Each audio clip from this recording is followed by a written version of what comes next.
Hey guys, welcome back to part 2 of the XL+1 review. I'm here doing testing with my son. Say hi. Hi.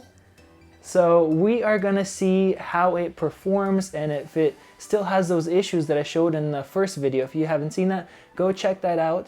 But as far as the issues that I was having in part 1, it really wouldn't focus on anything. It looked like it was having an issue. Maybe it's just that soft.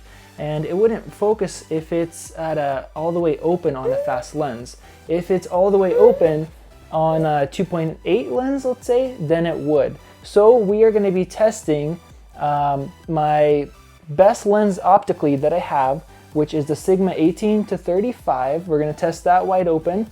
We're also going to test the fastest lens I have, which is also sharp. That's the Rokinon 85 1.4. He wants to say stuff too. And we're going to be testing the Tamron 17 to 50 2.8, I believe, just to give some variables. We'll see if a 2.8 lens actually works well and the fastest ones don't, which is kind of what I'm expecting. All right. So the first thing I did want to mention is that I didn't mention in the first video is the aperture control. Now I showed how the aperture doesn't have a very big range to adjust, but in my use of it in testing, one thing that came up is the aperture won't stay at the setting that you set it like the Metabones will. So I said it's really easy to adjust. Now if I set it to wide open, there's actually 6 little circles drawn in here. So I set it to wide open and watch this. So I'm not hitting it, I'm just kind of shaking it. Okay, so it's already at the second dot. It's not wide open anymore. Shake it a little bit more. All right, it's at the third dot.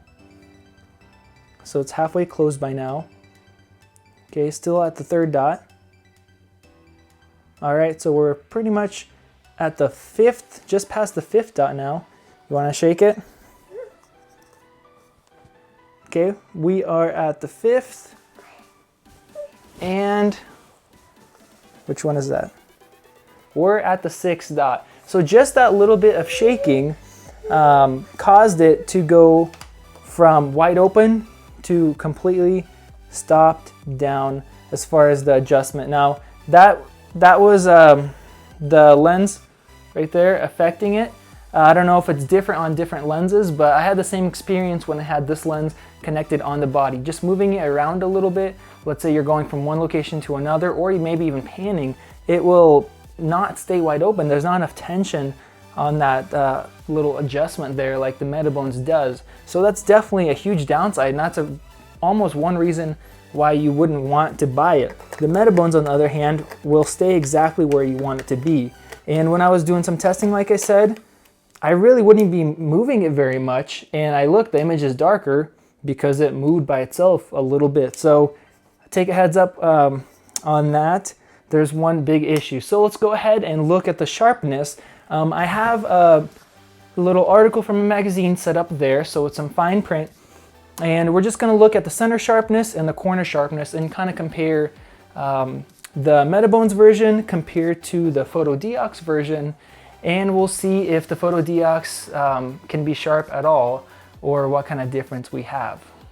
Alright guys, so we're going to start with the Sigma 18-35. Now I am shooting it at 35 millimeters and I'm testing at f1.8 on the Speed Booster wide open. Now my thought is if you're buying a Speed Booster, you most likely want more light in your shots. That's why I am going to the Speed Booster instead of native Micro Four Thirds lenses. So I'm going to do all the testing wide open. It doesn't make sense to do testing at f5.6 or anything like that because I guess the main purpose is to get more light in your shots. So let's go ahead and take a look at that.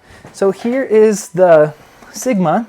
All right, so that looks about as focused in the center as I can get it. And I don't know, I can't really tell if it's less focused in the corners, but I guess we're gonna check that out. So there's that, it looks nice and sharp. I'm gonna just focus out, focus in. And I actually have peaking turned off so I can actually see what I'm focusing on. Without it, everything shows up in focus. So there is that Sigma. and that is on the Metabones. I forgot to mention that. So let's go ahead and take this off, and we're gonna put that onto the other adapter. All right, so here we are. Let's go ahead and open up that aperture all the way. There we go, we're fully open. And let's see what sharpness we can get. Now this is without me zooming in. I'm just recording, as you guys can see this. That may be the best I can get. There we go. So can you guys tell a difference in how that looks like? It definitely looks a lot less sharp to me, and it kind of looks like there's some weird color in there as well that I didn't see on the Sigma. Alright guys, so I'm farther back now because I threw on the 85 1.4. Now I am shooting at a 1.4 aperture, and this is on the Metabones Speed Booster. So I can't get it as close as I would want to, as you guys will see here in the video. I'll go ahead and start that. But that's just because the lens doesn't have a very close focusing distance. But you could see it is sharp. I pre-focused it with a 6x zoom before I started recording, so you guys could take a look at that. And then I'll just kind of zoom out or unfocus and just try to focus without focus peaking. Okay, I think that looks pretty good right there, so you guys will let me know. I'm going to switch over to the other adapter, the Photodiox, and let's see what we can do. Alright, so I pre-focused it. I'm going to take a photo really quick, and you guys will be able to download that, but it looks absolutely horrible. It looks like there's some problem, but I'm guessing it's just that's how soft it is if you're using a lens that's a f1.4 like this. So I took that photo. I'm going to switch over to video mode. I'm going to go ahead and zoom in all the way, 6x zoom, and get the best focus I can. Alright, so there you go. There is the Rokinon 1.4 on the Photodiox adapter. As you can see, it looks absolutely horrible. Scary actually. It looks like there's something wrong with the adapter, and that's just how soft it is. It definitely can't use 1.4, and it doesn't do 1.8 well, so hopefully we might get some better results using a 2.8 lens, so let's go ahead and check that out. Okay guys, so I moved in a little bit closer. I have another lens on. It's that Tamron lens, and I also already took a photo. Now I'm shooting this at the 50mm, and I'm shooting at 2.8, which is the fastest it could be. I am on the Speed Booster right now, and it's wide open, so let's take a look at that. So there you go, looks fairly decent in the center. You can see the corners are quite a bit softer. Now this lens is about a $300 lens, and it's a 24-70 equivalent roughly. So it's not the most expensive lens, and I'm sure it doesn't perform super well, but I'll just go ahead and rack that focus a little bit so you guys can kind of see that.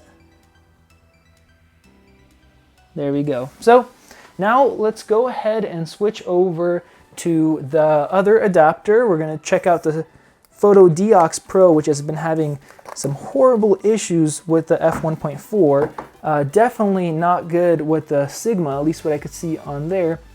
Let's see if it can handle at least a 2.8 lens.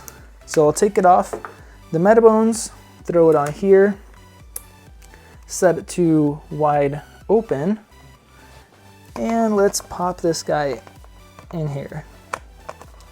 Alright, there we go guys. So all the settings are the same, and I pre-focused, I did a 6x zoom and I focused it as accurately as I could, and it does look softer, at least on the screen right now, so you guys will see in the sample footage right there. Alright guys, so to finish off this video, I definitely don't recommend this product. Now I really hope I just got a bad copy, so I would recommend going out, checking out other reviews, doing some more research. Maybe I was just unfortunate and I got a bad copy. In that case, that would be wonderful if we do have a speed booster that works well. But in this case, well, from what I'm seeing, the speed booster doesn't work well. It's not sharp, it doesn't work with fast lenses, and the aperture control doesn't work either. So pretty much everything that you're excited about on this product doesn't really do what it's supposed to do. So that's kind of unfortunate. I was really excited for this. I did buy this with my own money, like I said before. I wasn't one of the people that got a test unit, and they did send free test units out to different people. So check out their reviews, see what they say. And one thing I did find when I was researching is this is actually Photodiox's second speed booster they put out. They had a light cannon that they called it, and that was absolutely horrible, I guess even worse than this. And there was a lot of backlash, and they actually refunded a ton of people's money. And now they're giving it out for free with this product, if you guys check out their website. And they're saying it's like a creative adapter, something like that. So we may have another light cannon on our hands with this adapter. But for now, I do recommend the Metabones. I love it. I have 2 of them. I'm using one right now. They're absolutely fantastic. They work well, and I think they're definitely worth the price, especially seeing all these other kind of copycats. This one, there's another generic one. What you're paying for those compared to the quality you're getting, the Metabones is definitely worth it.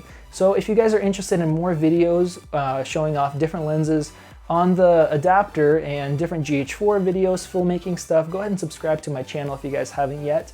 And if you guys saw the little link in the corner, it says speedboosterguide.com. That's actually a new website that I am launching. It's just going to be a resource talking about what is a speed booster, how does it work, why you should buy it or maybe why you shouldn't, and different lenses that work with it, with sample footage, stuff like that. That will be out later. I'm kind of working on the website right now. So you guys can check that out later. And for now, if you have any questions, comments, anything like that, you guys can write that in the description. Thank you guys for watching. Hopefully this information has been helpful to you. Hopefully it'll help you make a good decision on what you should and shouldn't get. So don't forget the download link in the description. Check that out. You guys can actually do some pixel peeping on the actual photos themselves that I took. So see you guys later and have a great day.